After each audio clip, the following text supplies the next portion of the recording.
എന്നുള്ളത്. അപ്പൊ ആ ഒരു സന്തോഷം നമ്മുടെ തൃശ്ശൂരിന്റെ സ്വന്തം ജില്ലാ കളക്ടർ കൂടി എത്തിയിട്ടുണ്ട്. സർ സ്വാഗതം. Good morning sir. Good morning sir. അപ്പൊ എങ്ങനെയുണ്ട്, എല്ലാം സാറ്റിസ്ഫൈഡ് ആണോ അറേഞ്ച്മെന്റ്സ് ഒക്കെ? Good morning. നമ്മളെല്ലാം സാറ്റിസ്ഫൈഡ് ആണ്. നമ്മൾ 2-3 ദിവസമായിട്ട് തന്നെ ഫുൾ ഈ സൈറ്റിൽ തന്നെ ഉണ്ട്. ഓരോ കാര്യങ്ങളും നോക്കിയിട്ട് ഒരുക്കങ്ങളെല്ലാം പൂർത്തിയായിട്ടുണ്ട്. എന്നാൽ ലാസ്റ്റ് മിനിറ്റ് ചെറിയ അങ്ങനത്തെ കാര്യങ്ങൾ ഇന്നലെ വൈകിട്ടുണ്ടായിരുന്നു.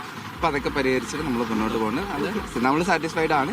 പിന്നെ ഓരോ കാര്യങ്ങൾ ഇനി വരുമ്പോഴത്തേക്ക് എന്തെങ്കിലും ഉണ്ടെങ്കിൽ അപ്പൊ തന്നെ പരിഹരിച്ച് പോകാന്നുള്ളതാണ് നമ്മൾ നോക്കിയിട്ടുള്ളത്. പിന്നെ ഒരു പൂരത്തിന്റെ ഒരു ആവേശം കൂടി ഉണ്ടല്ലേ? പൂരത്തിന്റെ ആവേശമുണ്ട്, നല്ലൊരു ആവേശമുണ്ട്. സിറ്റി ഫുള്ള് തന്നെ 24 hours ആക്റ്റീവ് ആണ്. സേഫ്റ്റി മെഷേഴ്സ് ഒക്കെ, സേഫ്റ്റി സ്പെഷ്യൽ അത് അങ്ങനത്തെ കാര്യങ്ങളൊക്കെ നമ്മൾ ഉറപ്പുവരുത്തുന്നുണ്ട്. ഹെൽത്തിന്റെ കാര്യത്തിലായാലും ലോ ആൻഡ് ഓർഡറിന്റെ കാര്യത്തിലായാലും മറ്റെല്ലാ കാര്യത്തിലും കോർപ്പറേഷന്റെ ആണെങ്കിലും വെള്ളത്തിന്റെ കാര്യത്തിലും മറ്റ് ഗ്രീൻ പ്രോട്ടോകോളിന്റെ കാര്യത്തിൽ അങ്ങനത്തെ ഡിപ്പാർട്ട്മെന്റുമായിട്ട് ബന്ധപ്പെട്ട എല്ലാ കാര്യങ്ങളും നമ്മൾ ഫസ്റ്റ് എക്സ്പീരിയൻസ് ആണ്. ഞാൻ പങ്കെടുത്തിട്ടൊന്നുമില്ല.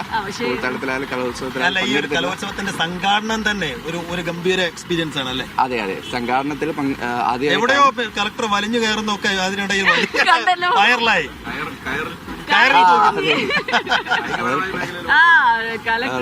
ഒരു ആവേശത്തിന്റെ പുറത്ത് ചെയ്തതാണല്ലേ? അതെ സ്പോർട്സ് എനിക്ക് താല്പര്യമുണ്ട്.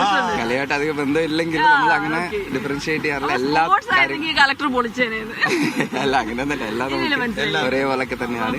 എന്തായാലും ഇതിൽ പങ്കെടുക്കുന്ന എല്ലാ കുട്ടികൾക്കും അതില് പാരന്റ്സിനും ടീച്ചേഴ്സിനും എല്ലാവിധ ആശംസകൾ അറിയിക്കുകയാണ്. നല്ലൊരു അവസരമാണ്.